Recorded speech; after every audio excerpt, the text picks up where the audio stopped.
జెండా ఇవాళే జెండా సభ. మొత్తానికి జెండా సభ అంటూ జనసేన అలాగే ఇంకా తెలుగుదేశం పార్టీకి సంబంధించినటువంటి పబ్లిక్ మీటింగ్ ఏర్పాటు చేయబోతున్నారట. సో, జనసేనకి సంబంధించినటువంటి అలాగే తెలుగుదేశం పార్టీ భారీ బహిరంగ సభ నిర్వహిస్తున్నటువంటి సంగతి తెలిసిందే. ముఖ్యంగా తాడేపల్లిగూడెంలోని భారీ బహిరంగ సభ నిర్వహించి తెలుగుదేశం, జనసేనకి సంబంధించినటువంటి కూటమి విషయాలని చెప్పబోతున్నారు.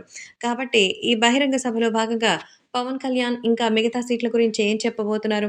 తెలుగుదేశం పార్టీకి సంబంధించిన విషయాల్లో ఏ రకంగా ఉండబోతోంది అనేది కూడా చెప్తున్నారు. ప్రస్తుతం జనసేనకి సంబంధించిన విషయంలో ఇప్పటికే ఎన్నో విషయాలు కూడా బయటకొస్తోంది.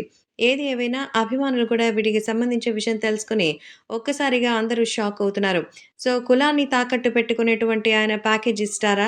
జనసేన జెండాల్ని కిందేసి తొక్కుతున్నారు. అసలు మీరు మనుషులేనా అంటూ మరికొంతమంది అయితే మరి హైపర్ ఆది లాంటి వాళ్ళు పవన్ కళ్యాణ్‌కి సపోర్ట్ చేస్తూ మాట్లాడుతున్నారు. ఎందుకంటే పవన్ కళ్యాణ్ తన సొంత ఆస్తులను అమ్మి పార్టీ కార్యక్రమాలు, ఎలక్షన్ క్యాంపెయిన్ కోసం డబ్బులు సమకూరుస్తున్నారు.